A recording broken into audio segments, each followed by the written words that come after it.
99% of people are not willing to do what it takes to make their dreams come true. The Marines have a saying, everybody wants to go to heaven, but nobody wants to die. The center of bringing any dream into fruition is self-discipline. You know, something as simple as food and eating. It's not about your body as much as it is about your mind. It's getting command of your mind to be able to choose actions that are in your own best interest. Every day we are choosing that's not in our own best interest. So if the world is attacking you and the world wants to fight you and the world's trying to hold you down, so you're gonna kick yourself in the balls? So you're gonna stop yourself from getting what you dream. And I think the word discipline has kind of gotten a bad name. We think about it in terms of punishment. I'm not talking about discipline in that way. I'm talking about discipline in the sense that you forego immediate pleasure for the exchange of long-term self-respect. I believe that self-discipline is the definition of self-love. That when you say that you love yourself, that means that you have behavior towards yourself that is loving. Self-discipline is the center of all material success. You cannot win the war against the world if you can't win the war against your own mind.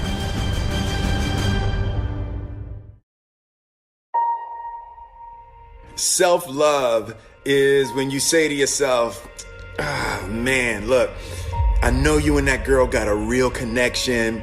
I know y'all vibe, but that's your girl's cousin. So I love you too much to let you do that. It's like you say to yourself, hey man, look, I know you want to eat that pizza and it'll be really good, you know, but I can't let you eat that, man, because if you eat that pizza, you're going to feel like shit, you know, and I love you too much to let you eat that. Self-love is, hey, look, I know you got a test on Monday, you know, and I know you really want to go out with your friends. It's Saturday night, you want to go out, but if you fail that test, you're not going to feel good about yourself. You know, I love you too much to let you go out tonight. Self-discipline is self-love. If you want to be happy, you have to love yourself, which means you have to discipline your behavior. The road to sustained happiness is through disciplining your behavior. We tend to base our self-esteem on what other people think. And that's not really self-esteem. Self-esteem is supposed to be how we feel about ourselves. And I was just saying how dangerous it is to allow other people to determine how you're going to feel about you. And it's kind of like looking into a broken mirror. You're going to look in a broken mirror and then change your face to try to look good in this defiled, busted, broken mirror. And it just, other people's opinions is a really way to determine how we feel about ourselves.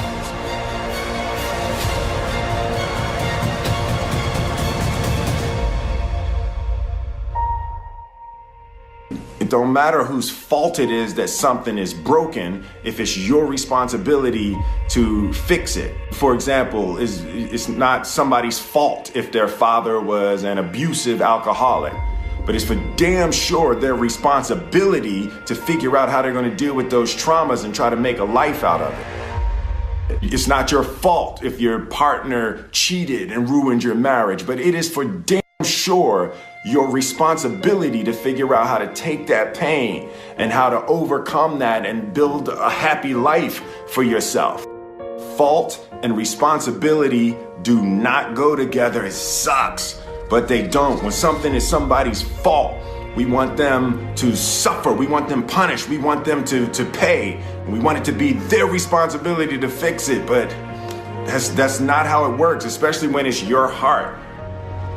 Your heart, your life, your happiness is your responsibility and your responsibility alone.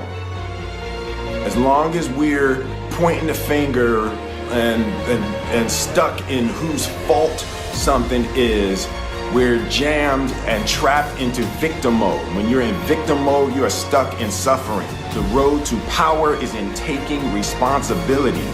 Your heart, your life, your happiness is your responsibility and your responsibility alone. You can make a person smile, you can make a person feel good, you can make a person laugh, but whether or not a person is happy is deeply and totally and utterly out of your control. The prerequisite for spending time with any person is that they nourish and inspire you. They feed your flame. Look at your last 5 text messages. Are those people feeding your flames or dousing your fire? Put your phone down for just a second and look around. Look to the people around you. Are those people throwing logs on your fire or are they pissing on it?